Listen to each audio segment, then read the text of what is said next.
बिस्मिल्लाहिर्रहमानिर्रहीम अस्सलाम वालेकुम डियर फ्रेंड्स एंड स्टूडेंट्स, प्यारे बहनों और भाइयों। आज की जो वीडियो है इंतहाई इम्पोर्टेंट है in sentence vocabulary, specially in speaking. बोलने में हम ये एक वर्ड बहुत ज़्यादा इस्तेमाल करते हैं और इसकी दूसरी जो खूबी है वो ये है कि ये वर्ड हर हेल्पिंग वर्ब, ऑलमोस्ट हर हेल्पिंग वर्ब के साथ ये इस्तेमाल होता है। ठीक, वो हेल्पिंग वर्ब्स जो किसी चीज़ की, इसमें भी दो तरह के सेंटेंसेस हैं। एक तो होता है देर के साथ सम टाइम, रेयरली इसके साथ आता है वर्ब। विदाउट वर्ब के आज हम सेंटेंसेस पढ़ेंगे, सीखेंगे कि देर के साथ, जिन सेंटेंसेस में देर के साथ कोई वर्ब इस्तेमाल नहीं होता तो कैसे सेंटेंसेस होते हैं वो। तो मेरे साथ रहिए। यूज़ ऑफ देर आज हम सीखेंगे, जिसका इस्तेमाल आम हमारी स्पीकिंग में बहुत ज़्यादा है। अच्छा, अब आपने ये सीखना है, समझना है कि देर जो है, अगर तो ये सेंटेंस को स्टार्ट करे, एज अ सब्जेक्ट आए, तो ये क्या काम करता है। फिर इसका मीनिंग नहीं होता। जैसे आप इसका मीनिंग आमतौर पर समझते हैं हेयर एंड देर, यहाँ और वहाँ, तो देर का मायने क्या होता है वहाँ। तो यहाँ और वहाँ का मीनिंग हमें पता है कि देर का मीनिंग है वहाँ, हेयर का मतलब है यहाँ। लेकिन जब ये सेंटेंस को शुरू करे, एज अ सब्जेक्ट आए, तो फिर इसका कोई मीनिंग नहीं होता। यानी वर्ड के साथ इसका कोई मीनिंग नहीं है, वर्डिंग मीनिंग नहीं, लिंग्विस्टिक नो मीनिंग। लेकिन इसका इंपैक्ट होता है। वो इंपैक्ट क्या है वो देखिए। ये जब सब्जेक्ट के तौर पर आए, सेंटेंस को शुरू करे, तो ये क्या करता है, इट शोज द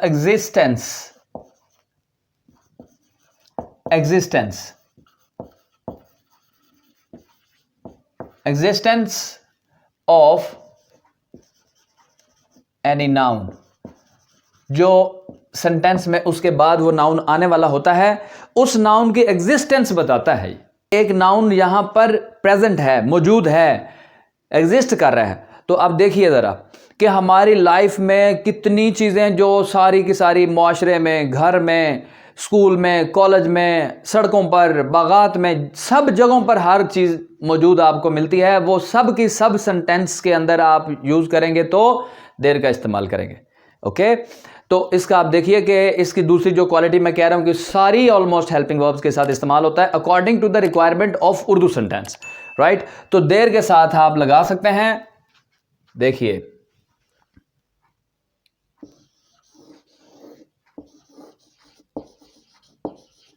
देर के साथ आप इस्तेमाल कर सकते हैं ये वाली लिस्ट। तो देर का इस्तेमाल देखिए इन तमाम हेल्पिंग वर्ब्स के साथ हम कर सकते हैं।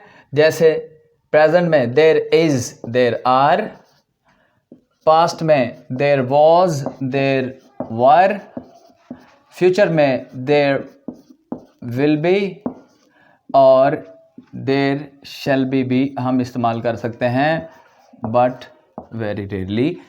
तो ये हो गए तीन ज़मानों के अंदर किसी चीज़ को आपने डिस्क्राइब करना है तो आप ये हेल्पिंग वर्ब्स लगा सकते हैं। अब एक एक एग्जांपल सुनिए। अगर आपने क्लासरूम के अंदर या अपने बेडरूम के अंदर किसी भी नाउन की एग्जिस्टेंस बतानी जो कि एक चीज़ हो, जैसे कि सीलिंग फैन है, एसी है, तो आप क्या बोलेंगे, there is an air conditioner in my room. इसी तरह से सिंगुलर चीज, there is a table, there is a box, there is a light, there is a fan. Singular के लिए चीजें ज्यादा हैं तो देयर आर, जैसे there are chairs, there are lights, ज्यादा चीजें हैं तो आप देयर आर बोलेंगे। पास्ट में एक चीज, एक नाउन के लिए, एक स्कूल था, देयर वाज अ स्कूल, एक मस्जिद थी, देयर वाज अ मॉस्क, एक बाग था, देयर वाज अ गार्डन। तो एक चीज के लिए वॉज, चीजें ज्यादा हो पास्ट में, देयर वर यूज करेंगे। मस्जिदें थीं, देयर वर मॉस्क्स। स्कूल थे, देयर वर स्कूल्स। कॉलेजेस थे, देयर वर कॉलेजेस। खेत थे, देयर वर फील्ड्स। तो चीजें ज्यादा हो तो वर इस्तेमाल इन पास्ट। तो फ्यूचर में आप देयर विल बी बोलेंगे। घर होगा, there will be a house. एक बाग होगा, there will be a garden. एक मस्जिद होगी, there will be a mosque. तो फ्यूचर में जब शैल बी इस्तेमाल होता है, जब आप सेंटेंस के अंदर जरूर का वर्ड, यानी you are stressing over the existence of that noun, then you will use shall be, right. तो आपने क्या करना है, अगर आपने कहना है वहां पर लाजमी एक बाग होगा तो आप बोलेंगे there shall be a garden there. Clear. तो ये हो गए टेंस के अंदर हेल्पिंग वर्ब जो ज़मानों के हिसाब से आपको 3 ज़मानों में ये मैं डिफ्रेंशिएट कर देता हूँ, प्रेजेंट, पास्ट एंड फ्यूचर। दूसरी जो इसके साथ आप हेल्पिंग वर्ब यूज़ कर सकते हैं दूसरी टाइप की, वो है according to the requirement of Urdu sentence. For example कैसे, सकना अगर उर्दू में इस्तेमाल होता है तो आप कैन बी प्रेजेंट में और कुड बी पास्ट में इस्तेमाल करेंगे। और इसका बिल्कुल पैरेलल कॉम्बिनेशन क्या है, वो है may be and might be. ये है सकना। जब सेंटेंस के अंदर सकना होगा तो आप इस्तेमाल करेंगे can be, could be, may be, might be. For example Urdu sentence की देखिए एग्जाम्पल्स, वहां एक बाग हो सकता है, there can be a garden. वहां एक बाग हो सकता था, there could be a garden. ये फिर वहां हो सकता है वहां एक बाग हो, there may be a garden. या वहां एक बाग हो सकता था तो आप क्या करेंगे, there might be a garden. तो जब आप सकना के मीनिंग में प्रेजेंट के लिए कैन और मे, पास्ट के लिए कुड और माइट, सकता है कैन बी, सकती है कैन बी, सकते हैं कैन बी और मे बी, सकता था, सकती थी, सकते थे, कुड बी और माइट बी। अब देखिए इसके साथ और कौन सी हेल्पिंग वर्ब हम इस्तेमाल कर सकते हैं according to the requirement of Urdu sentence. देखिए शुड बी आप यूज कर सकते हैं, देर के साथ शुड बी आप यूज कर सकते हैं, would be. Isn't it clear? कैसे कर सकते हैं, उर्दू सेंटेंस अगर हो, एग्जाम्पल देखिए, वहां एक बाग होना चाहिए तो आप बोलेंगे there should be a garden. वहां एक स्कूल होना चाहिए, there should be a school there. वहां एक, अच्छा देर, पहले देर वहां का तर्जमा नहीं कर रहा है, यह बात आपने याद रखनी है। पहला there no meaning in Urdu, वहां का कोई तर्जुमा नहीं करेगा। अगर आप कहना वहां एक बाग होना चाहिए तो आप करेंगे there should be a garden there, यानी वहां का तर्जमा करने के लिए आपको एंड पर देर पुट करना पड़ेगा तो वहां का तर्जमा होगा। अगर आप सिर्फ कहते हैं कि बाग होना चाहिए तो फिर बोलेंगे there should be a garden. अगर हेयर तो एंड पे हेयर लगाएंगे, वहां तो फिर देयर एंड पे लगाएंगे। क्लियर? तो ये हेल्पिंग वर्ब्स इस्तेमाल होंगी according to the requirement of Urdu sentence. आप चेंज कर सकते हैं और ये 3 हेल्पिंग वर्ब्स 3 जमानों के लिए इस्तेमाल होंगी।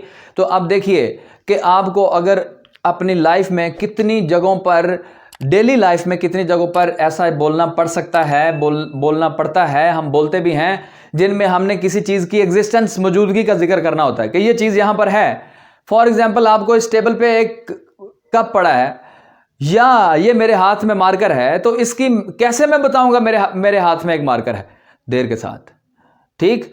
तो अगर किसी जगह पर आप विजिट करते हैं तो ड्यूरिंग योर ट्रैवल आपको वहां पर नजर आता है कि यहां तो एक बाग था, तो आप कैसे बोलेंगे, there was a garden here, right? तो ऐसी बहुत सारी जगहों पर हम अपनी डेली लाइफ में देर का इस्तेमाल करते हैं।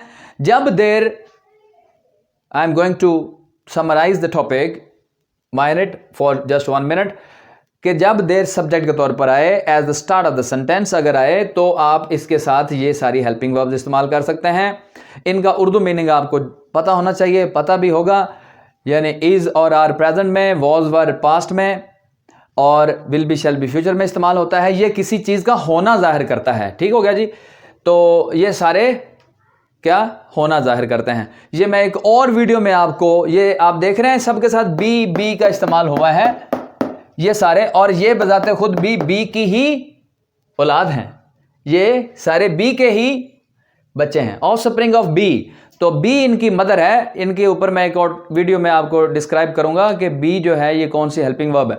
क्लियर? तो ये बड़ा सिंपल सा एक टॉपिक है जिनका हम आम इस्तेमाल कर सकते हैं, हमें करना चाहिए।